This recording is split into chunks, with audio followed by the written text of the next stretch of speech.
Hey everyone, this is Ross, and you found the best video on YouTube for gardening, hands down, because today I'm going to talk to you about growing fruit trees or any kind of edible plant in a container. So I want to just show you the process of how I plant fruit trees in containers, because this is the most important thing.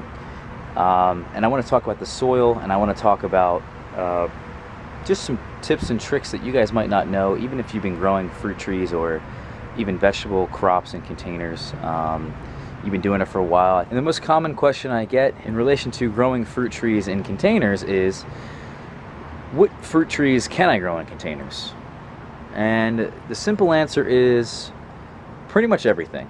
When you start getting into like really tropical fruits, they have a really vigorous root system, and they have a vigorous taproot, and it depends on how big the container is, but 90% of all fruits, most temperate fruits, most subtropical fruits can all be grown in containers. You might not get a whole lot of fruit, depending on the fruit, whatever it is. Like a mango, for example, just takes a huge amount of energy to put into one little mango, and if you have, not the biggest room that the mango can grow in, well, it's not gonna work out for you. So the next common question I get is, should I grow it in a container? So you figured out that you can grow it in a container, but what are the pros and cons of growing it in a container? Well, if you can grow it in the ground, I would grow it in the ground. Okay, so if this is like, you live in a cold place like I do. I live here in Philadelphia, and it gets pretty cold here. It reaches about 0 to 5 degrees in the wintertime, and a lot of things at that temperature just won't survive. As an example, I like to grow a lot of figs. They're my favorite fruit. I also like to grow persimmons. I like pomegranates, and those three fruits, for the most part, really won't do well at those temperatures, those really low lows. If it gets below 0, they pretty much will die back to the ground. And those are a subtropical tree. I'm in a temperate zone. So there's temperate zones, and then there's a subtropical zone, and then there's a even tropical zone, which you can find here in the U.S. and like the southern tip of Florida and in parts of California. But for most of us in the U.S., we live in a temperate zone, and if you are going to grow a subtropical tree or even a tropical tree, and there's only one way you can do it, is grow it in a container. So I think if you can grow it in the ground, do it, because there's so much less work involved, there's so much less water involved, there's so much less nutrients involved. Everything is just so much better. A container, what's nice about a container is that you can move it around. You can move the tree from one place to one place. If you're gonna move or something at some point, it's great to be able to load them up in a truck and then bring them to your house and then plant them in the ground. Or maybe you're growing in an apartment and you only have a balcony, or maybe, like I said, you're trying to grow something really tropical and it doesn't work in your area. Maybe you're trying to grow something that you want to give a really fast head start to the season on. Maybe you want to overwinter like an annual plant, like a tomato plant or a pepper plant, and give it like a huge jump start to the season next year by keeping it alive all wintertime and then planting it and just having a much larger pepper harvest or a much larger tomato harvest throughout the season. There's actually a lot of benefits to growing in containers. It's just that when you have a lot of containers and you have a lot of plants, it's just a lot of work to maintain a containered plant. I think that's the biggest thing. The other downside is that eventually your plant is going to get root bound in that container, whereas if it was in the ground, it has a lot of room to grow. It's never going to get root bound. So eventually, over so many years, depending on what it is and how vigorous it is, you're going to have to go in there, take the plant out of the container, and then actually root prune it. And just like you prune the tops of the trees, like here, if I was to snip off this branch here, I also need to go in here into the roots and cut out some roots, and then let the tree grow some new fibrous roots that'll provide the tree more nutrients. Alright, so now that you've figured out what you can grow in a container and if you're going to grow in a container, now here's the part about how you should do it. So the first and most important thing about growing anything in a container is the soil. And I know people say this shit all the time, and they're like, oh my god, the soil is the most important thing, and you should dig the hole this, and the hole is the most important thing, and put all the shit in the hole, and blah blah blah blah. But I really mean it here. When it comes to containers, growing things in containers is can be a very finicky thing. And if you don't have a well-draining soil, this is the most important part of your soil. It has to be well-draining. And well-draining essentially means that you have just larger pieces in your soil. Larger pieces could be something like vermiculite or perlite or bark, rice hulls. There's a lot of different things you can put in your soil, whether or not it has nutrients or not, that will increase the porosity of your soil. Really, there's two reasons why you do this. One is that roots need air, actually. They do. If you're suffocating the roots with a very compacted soil, whether it's in the ground or not, it's going to be very difficult for that plant to grow. It's not going to grow as vigorously, it's not going to grow as well, it's not going to be as healthy. The other big reason is that when your soil isn't well draining, it actually holds water a lot better. And by holding water, it creates a problem for your trees. If I lived in a swamp, think about this, right? If you live near a swamp and you go to the swamp and you see very few plants in the swamp, and every time it rains it gets flooded, and it's just a horrible mess. And if you look around in the swamp in nature and you see what's in the swamp, there's very few plants that are actually existing in the swamp, because the trees or whatever that's in there doesn't do well in that kind of stuff. They eventually die. And before the swamp was a thing, it probably had a lot more plants in it at one point. And now that there's just all this flooding and there's constant water, and what it's doing is it's rotting the roots of these plants. And by rotting the roots, you're actually killing the roots, and then when you kill the roots, you kill the top of the tree, and the tree eventually just dies. The same exact thing happens in containered plants. You drown your plants with water and they die. I've killed so many plants when I first started growing fruit trees in containers. I can't even tell you how many I did. Now that I've changed the soil composition and it's now well draining, it doesn't hold as much moisture. It's just made a huge difference in the health and the quality of my plants and having them even just survive. If you look down here, you can see my soil, and you can kind of see what I mean by it being well draining just by looking at it. If I were to water this container right here, however long it would take for the water to come out of this container, that's kind of how you can evaluate how well draining it is. But my soil here, you can tell by looking at it, okay? There's not very many clumps. It doesn't clump up. It's very wet right now, but it doesn't clump. And if it does clump, it just breaks apart immediately. If you get really close, you'll see that there's these big pieces in here. Not these very fine particles, not too big, but somewhere in the middle here. What happens is water, when it's being watered in those containers, it goes right through this. The stuff that holds the moisture, like the compost, because my soil here is half compost and half pine bark. And anything that will hold the moisture, like peat moss or compost, as an example, like the compost I'm using here, that will hold the moisture, whereas the bark provides some drainage for the water to pass through. The bark does hold a little bit of water, but nothing like the compost, because the compost is more of a fine particle. It's a fine mixture. The bark here, as an example, the bark eventually breaks down into the compost. Here's probably the biggest piece you can find in this mix. So it's really important to have something well draining and having like some big pieces. You don't want huge pieces, and you don't want mulch.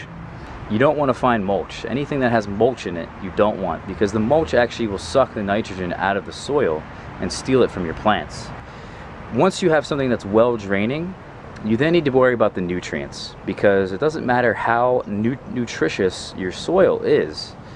you're eventually going to have to give it some fertilizer of some form. This is my potting bench. You can see, I mean, this is very helpful for potting up trees and whatnot.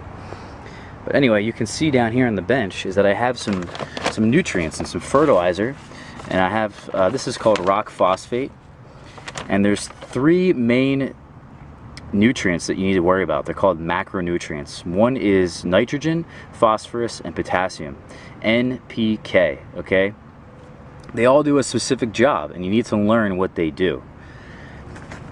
I also have things called micronutrients, and this is a product called Ironite, which has basically all the micronutrients in it, for the most part.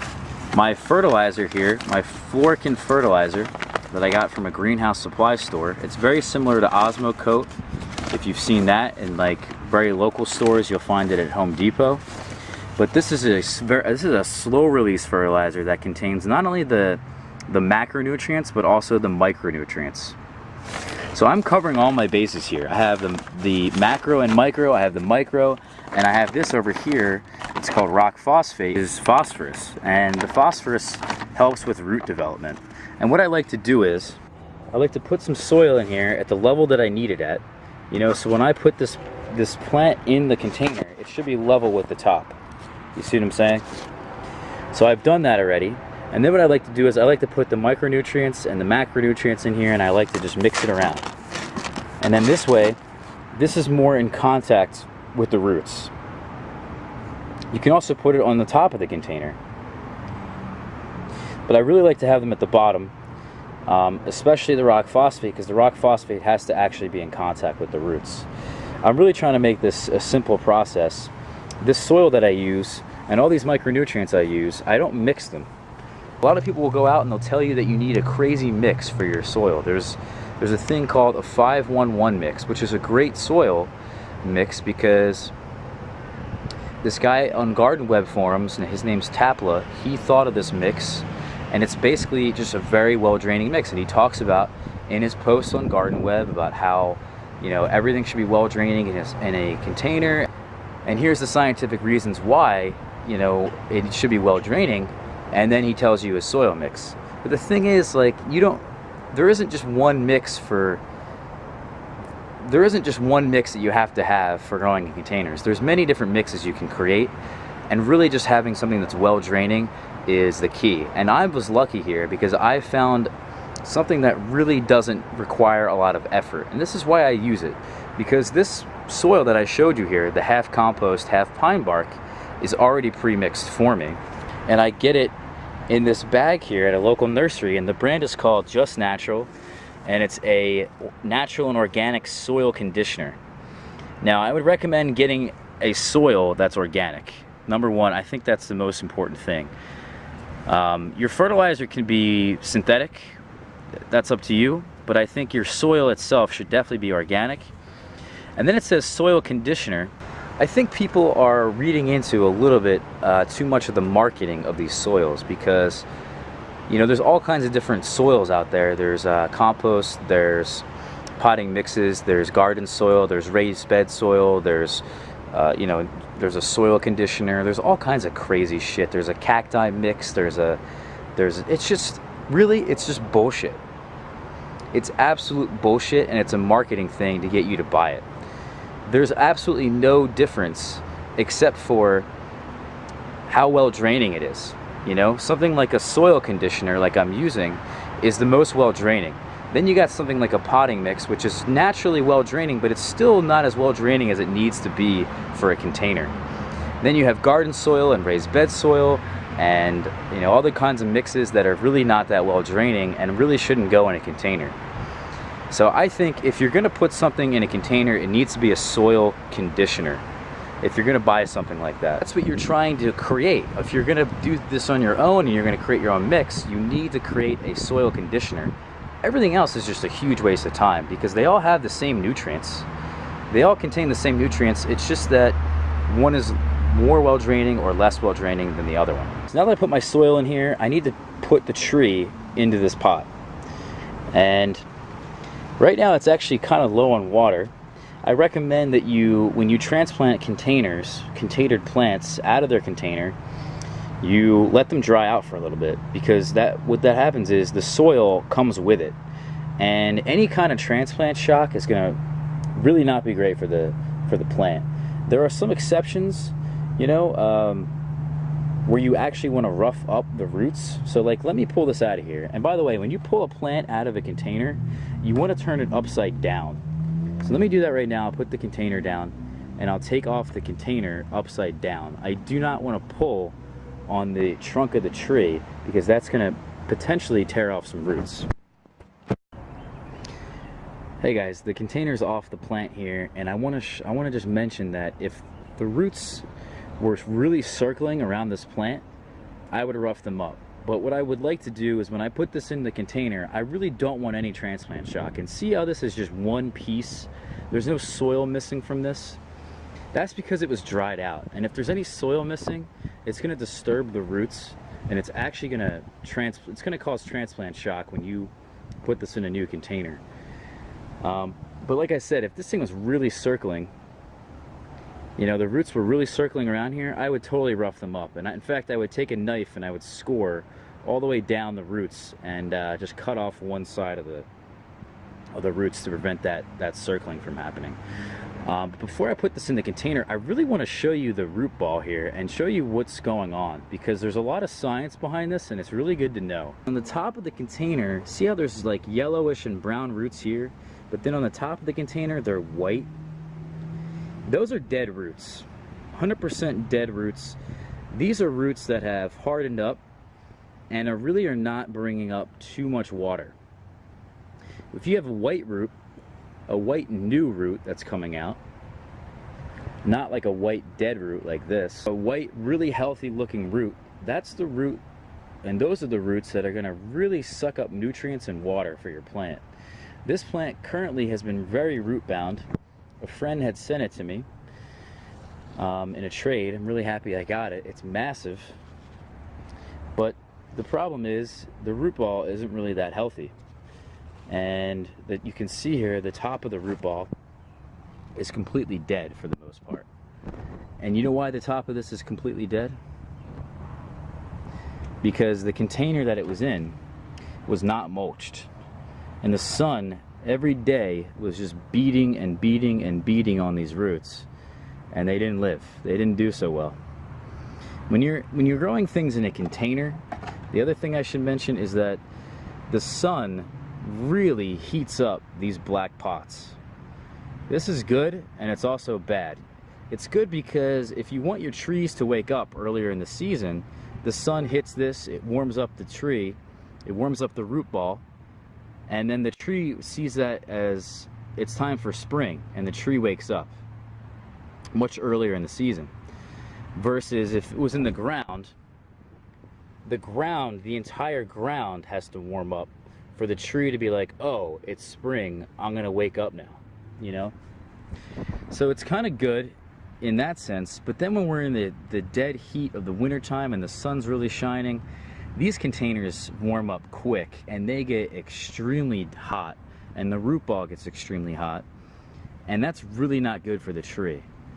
In fact, the tree, the roots don't do well, as you can see, and the tree itself, some of them will actually go into a summer dormancy phase, where I've had trees sitting on my patio in these black pots with no mulch, and the trees, the root zone will stay extremely hot, and it'll actually stunt the growth for the entire summer. And it took me forever to figure out what the hell was going on. And as soon as I added mulch to the top layer, it really cooled the container temperature down, it cooled the root zone down, and then it actually just started growing. So really, temperature is a huge factor in these containers, and I really recommend growing, having all of your potted plants mulched. So now that this is out of the container, let's just put it in here, okay? And first off, I don't really like the branching that's happening here. I want to select a couple branches. I really like this branch. It's very thick. It's nice and tall. It could really branch out into a tree form. As of right now, this is kind of like a bush. So what I'm going to do is I'm going to make some cuts, and I'm going to come back to you guys. All right, so here's now the shape of the tree. And I took off a branch right here, and I took off a very small branch coming out here that wasn't going to do much for me. And I've cut them up into small pieces and put them back in the original container. And what I'm going to do is I'm going to use this as mulch. Now it's just about aligning the tree to how I want. And I'm going to put this tree on a bit of an angle here. You can't really see all that well because there's shadows, but this tree is on an angle. This is how it normally sits. This is how I'm putting the tree in the container. You can only align your tree once, so it's good to do this now rather than later. And the final parts of this is to actually just fill in some soil. So I'll be right back. One of the last important things, and you might think that this container is basically filled with soil, but it's not. So what I'm going to do is I'm going to kind of compact the soil. I don't really want to compact the soil by pushing down. That, like we said earlier, will remove air pockets in the soil and decrease soil porosity. So we don't want to do that. What we want to do is actually take the container and bang it a little bit against a hard surface. So as you can see, I'm banging this slightly, and the soil is now filling in any gaps that there are. And if you come back and look, I'll show you in a second here, we just made about an inch worth of soil room here. So what I'm going to do is I'm going to add a little bit more soil, and then I'm going to add the mulch on top, and then we're done. All right, voila, we're done. And the only thing left to do now is to actually stake this tree and form these branches and stake them in the direction that I want. I think it's off to the left a little bit, and I'm going to stake it off to the right, and I'll essentially have a tree here with two main scaffolds like this. And from there I'll form my branching and I'll be good to go. Something else I want to mention is that you're probably wondering why the hell I planted this tree so deep. Fig trees and lots of vegetables and some other types of trees, you can plant them as deep as you want. And what happens is you plant them deeply, and the moisture affects the trunk or the stem of the plant or whatever it is that you're doing here, and it actually will start to form roots. This is not recommended for a lot of different plants, but some that you can do this with, I totally recommend it because you're going to build a root system a lot quicker. Anyway guys, I think that's all I want to cover with this video. I really hope you enjoyed it because I know this was not very entertaining, but I do know that this was one of the most informational things you're going to find on YouTube when it comes to gardening. It took me years to figure all this out. If you look behind me over here on the patio, I have roughly about 300 or so containered plants. Like I said, you can pretty much fruit anything you want in a 5-gallon container. It just takes a little bit of patience and some good practice, and you're good to go. So thanks for watching guys, and happy growing.